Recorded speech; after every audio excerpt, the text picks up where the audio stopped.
अस्सलाम वालेकुम एवरीवन। आज हम देखेंगे कि ट्रेंडिंग मार्केट्स में किस तरह से ट्रेड ली जा सकती है ताकि आप किसी भी पुल बैक से या क्रैश से खुद को सेव रख सकें, और किस तरह से ट्रेंडिंग मार्केट्स में हम शेयर्स को ट्रेड कर सकते हैं, क्योंकि यहाँ पर बहुत हाई वॉलेटिलिटी होती है, हाई स्विंग्स आ रहे होते हैं। तो आपने अपनी इन्वेस्टमेंट को भी सेव रखना है और अपनी इन्वेस्टमेंट को डबल ट्रिपल भी करना है। तो इसके लिए सिंपली आपने क्या करना है, आपने किसी भी वेबसाइट पर चले जाना है, जैसे tradingview.com है या scstrade.com है। मैं scstrade.com को यूज़ करता हूँ। अब यहाँ पर आपने जाना है और आपने टेक्निकल चार्ट्स पर मूविंग एवरेज को सिलेक्ट कर लेना है और इसको 21 डेज़ की मूविंग एवरेज पे सेट कर देना है। अब जब आप इसको 21 डेज़ की मूविंग एवरेज पे सेट करेंगे, तो पहले आपने 1 घंटे की कैंडल पर जाना है। आपको एंट्री हमेशा जो है 1 आवर कैंडल पर मिलेगी।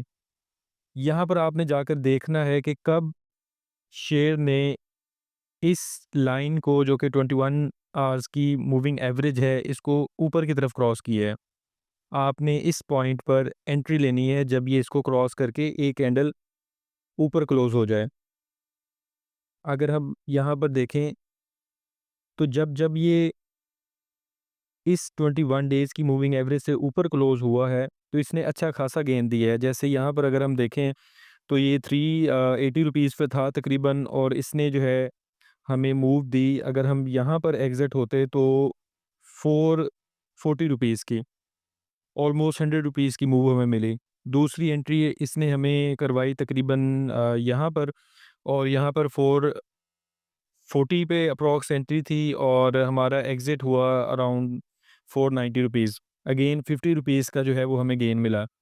थर्ड एंट्री हमारी यहाँ पर हुई अराउंड 480 रुपीज़, और इसने हमें 547 तक की मूव अभी तक दे दी है।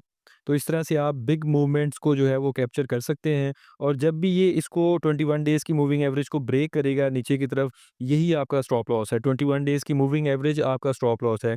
जब कैंडल इसको नीचे की तरफ ब्रेक करके क्लोज़ हो जाए, तो आपने इसमें से एग्ज़िट हो जाना है। जब ऊपर की तरफ कैंडल क्लोज़ हो जाए, ग्रीन कैंडल हो, आपने इसमें स्टे करना है। सिमिलरली आप इसको 1 डे की मूविंग एवरेज पर भी देख सकते हैं। अब देखें, जब ये 1 डे की मूविंग एवरेज पर ऊपर की तरफ क्लोज़ हुआ है, तो अगर हम यहाँ से देखें, 280 से अराउंड इसने हमें कोई मूव दी 400 रुपीज़ की। उसके बाद ये यहाँ पर जो है हमारी कहीं पर एंट्री नहीं बनी, अगर बनी भी है तो हमें फ़ौरन एग्ज़िट मिल गया है। तो हमारी इन्वेस्टमेंट जो है वो सेव रही है। उसके बाद हमारी एंट्री बनी है यहाँ पर अराउंड 400 रुपीज़, और 540 रुपीज़ तक की अभी तक हमें मूव मिल चुकी है। सिमिलरली हम इसको जो है वो वीकली कैंडल पर भी देख सकते हैं। वीकली कैंडल पर अब देखें, जब इसने 21 डेज़ की मूविंग एवरेज को यहाँ पर ब्रेक किया था अराउंड 60 रुपीज़, तो 360 तक ये मूव किया। हमें 300 रुपीज़ की एक मूव मिली। उसके बाद इसने दोबारा से इसको ब्रेक किया अराउंड कोई 230 रुपीज़, ये हमारा एग्ज़िट था।